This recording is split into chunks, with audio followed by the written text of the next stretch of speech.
söhbət bu qatim iki dövlət başlıqlarının uçuruşu Amerika Cumhur o'rtasındagi 50 yillik kelgusi münasibətdir. 50 yillik taraqqiyotni belgilaydi.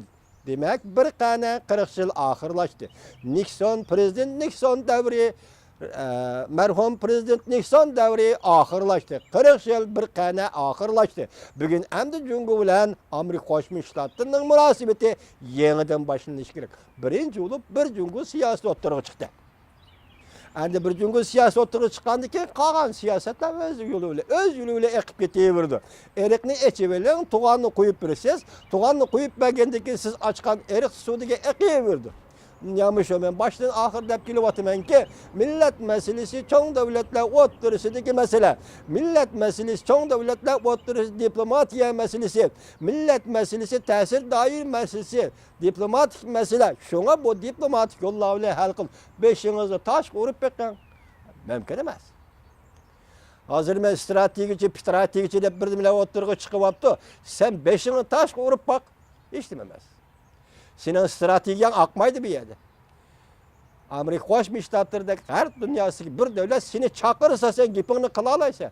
Nima gaping bor desa sen gapingni qila olasan. Chaqirmasa sening strategiyan nimaga dalil bo'ladi? Nima qila olasan? Aldamchilik. Bunu biz aldamchilik deymiz. Şuna hazır bo'layotgan ishlarni mushunday kuzatganda endilikdagi nuqta nimada? Prezident Trump bilan Reis Xi Jinping bu qatim Florida shtatida uchrashgandan keyin hal qiladigan masalalar nimalar? Qaysi masalalar siz bizga oshkor bo'lib yetib kelishi mumkin matbuot orqali? Qaysi masalalar yana o'z paytida qilishi mumkin? Hozir mushunday jiddiy payt keldi. O'tganda men sizlarga Huangyanda oril to'g'risida Jungoda bir inkas qaytarildi. Men shu to'g'ri to'xtalaman degan edim. Bugun qarasam buning sababi nima ekan desa, Huangyanda masalasida Cumhur hükümeti çekinipti. Bu yerde kuruluşunu to'xtatibdi. Bunun birinci sebebi nima ekan deseniz, Sharqiy Janubiy Osiyo davlatlari birlashib dengiz okean nizomnomasi, ya'ni dengiz okean harakat programmasi tuzdi ekan. Bu qaraganda Cumhurga foydali ekan, boshqalarga foydali ekan, shunga chekinibdimish. Ikkinchisi, Filippin degan haliqi Mato, Filippinning prezidenti haliqi Mato Cumhurga yangi yaxshi munosabat qilgan ekan. Shuning uchun chekinibdimish. Uchinchisi, Amerikaning besimi orqali. Beşideki işkigetini koyup itip, rastını bir gap qilsangchi Xitoyning tarbiyatlari yozgandan keyin Amerikaning besimidan chekindik deb bir jumla so'zda oxirlashtirmamsa bizning vaqtimizni isrof qilmay. Ko'zimizni ufratmay. Bir og'iz gap bilan Amerika besim ishlatdi, biz Huangyanda'dan chekindik demamiz. Ati Yongshingda'dan chekinasiz. Shunda qayta kelimizki siz chekinishga tegishlik narsadan cho'qim chekinasiz. Chekinishga tegishlik rayondan cho'qim chekinasiz. Balki bizning umrimiz yetmasligi mumkin. Balki sizlar kurulishinglar mumkin. Turan efendi. İşler mana shunday bo'ldi. Shuni biz atrofdagi narsalarni avval o'tgan narsalar bilan birlashtirib tahlil qilib, ya'ni avval so'z iboralar bilan birlashtirib tahlil qilib, shunday izchillikni izlab topa olsak, o vaqtda biz andin atrofimizdagi ishlarning jiddiy yuz berayotganligiga diqqat qila olamiz. Masalan, shu vaqtda ma'niga diqqat qiling. Prezident Bush, sobiq prezident Bush Yalta tarihi zor xatolik edi deganda Ürümçi Keşlik gazeti bunda xabar baskan edi. 2005-yili 5-ayning 14-günü. 6-günü Riga'da sözüldü o. 14-günü Ürümçi Keşlik gazeti bunda xabar e'lon qildi. Ne dedi? Bush, yani Prezident Bush, Sovet İttifaqı 2. Dünya urushidan keyin Sharqiy Yevropani bostirdi dedi. Ne deymiz? O Yalta yig'ini Amerika'nın hata hükümünün mahsulü deb atab, Amerika rahbarlarining buningdan keyin bunda xatolikni hargiz sodir qilmaydiganligini ta'kidladi. O mundaq dedi Prezident Bush. Sobiq Prezident Bush mundaq dedi. Sobiq Sovet İttifaqı 1991-yili parchalangan Baltiq dengizi bo'yidagi davlatlar mustaqillik erishgandan keyinla Yalta yig'inining miroslari andın təltüküz dəpnə qılıb itildi. Keçirəm Cumhurlu xəbər yazğıcı əpəndim. Yalta yığınının mirasıdır təltüküz dəpin qılıb itilgini yox. Qılıb itilgini yox. Bunu keyin sözləylə. Ma xəbərini davamlaşdırayla.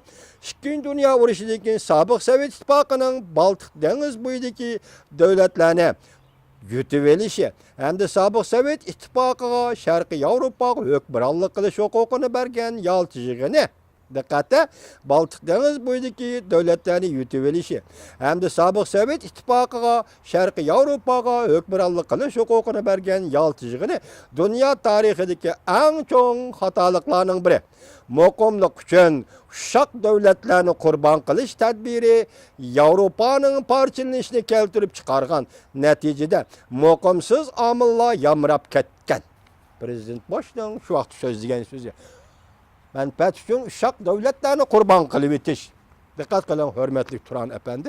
Mana mushuni Prezident Bush 2005-yil 6-oyning 5-kunida 5-ayning 6-kunida Latviyaning poytaxti Riga shahrida so'zlagan so'z edi. Siz buni burun anglab baqqanmisiz? So'zni biz anglab baqqanmizning hozirgi yeshimizda Amerika Qo'shma Shtatlarining prezidenti o'z og'zi bilan Yalta konferensiyasini Yalta yig'ini zo'r tarixiy xatolik edi deydi degan narsa tasavvur qilib baqqanmisiz, hurmatli vatandoshim Turan efendi? Mumkin emas. Mush ishlar yuz berayotgan ishlardi. Hargiz jahon to'xtab qolgani yo'q. Herkes to'xtab qolgani yo'q. Dunyo harakatda. Davlatlar o'tirishga munosabat bor. O'tgan dedik-ku. O'tgan gilisiyan nima dedik? Hozir masalan Tillerson davlat shakati Tillerson nima dedi? Cho'ng davlatlar o'tirishga munosabatlar o'zgarmoqda. Bugun Chimpokov nima debdi? Jungo Amerika Qo'shma Shtatlari qo'ydigan birinchi talab Rossiya bilan birlashib Jungoga besim ishlatmaslikni talab qildi dedi. Eng zo'r chataq mana bu yerda. Agar Jungo hukumati Amerika Qo'shma Shtatlarida shuni talab qilsa qanday bo'ladi? Buni biz bilmaymiz. Xitoyning qo'yayotgan talabi nima? Shuni bilan Turan efendi, o Amerika Rossiya bilan birlashib Jungoga besim ishlatsa, nima ishlab o'tirg'i chiqadi? Nima ishlar? 1945-yil Rus-Xitoy shartnomasi, 1950-yil Rus-Xitoy shartnomasining arxivi echilamdi yo'q. Xitoy nima degan so'rayapti? Bir Jungo siyasi Tayvan meselesi bunun da ensiravatıdır. İkincisi Çavuşen'de Kim Jong-un'u yo'qotgandan keyin yangi hakimiyetde Amerika bilan birleşip kuruş, yani Çavuşen'de parçalab tutuşqa bunun uchun ensiravatıdır Xitoy. Bu şartlarni Amerika Qo'shma Shtatlari qo'yishi mumkin. Jungo hukumati shuni qo'yish orqali Amerika Qo'shma Shtatlari bilan sodlashishi mumkin. Qaraganda bu üç shartning ichida Amerika Qo'shma Shtatlari mening his qilishimcha hech qaysini qabul qilmaydi. Ben sizge dedim, hürmetli Turan efendi, biz bu yılın 1-ayda, 2-ayının başlarında, hatta ötken yılınki 11 ayda, 12 ayda sözlügen sözlerimiz bilen, bugünkü sözlügen sözlerimizden asman zemin farkı var. Biz şu vaxtı Washington Post gazetinin Beijing turuşluq nopozluq muhbiri John Pomfret'in bir parça makalesini anlattık. Esinizde bolsa kerak. Lekin hazır şu işler yok. Mesela Prezident Trump'ның özünün istigi yaxshi bo'lsa-mu, yaxshi deyli, prezidentning ham prezident bo'lgandan keyin bunday ishlarni qiladi. Rossiya bilan bo'lgan munosabatni yaxshilashdan iborat arzusi hozir Amerikada azroq o'ngsizlik uchrab qoldi ya. Shunga davlatlar o'rtasidagi munosabat, davlatning siyosati, davlat boshliqlarining faoliyati va harakati siz biz o'ylagandek unday oddiy ish emas. Biz faqat tahlil qilib olibla eninde çıkan netice ve xulasımız bo'yicha dünyanın işlerini çoğun devletler belgileydi. Çoğun devletler o'rtasidagi diplomatik münasebetler qandaq özgürüdü. Muş özgürüş jarayonida Uyghur degan millatga bir foyda yetib keladimi? Tarixda ziyon yetib keldi.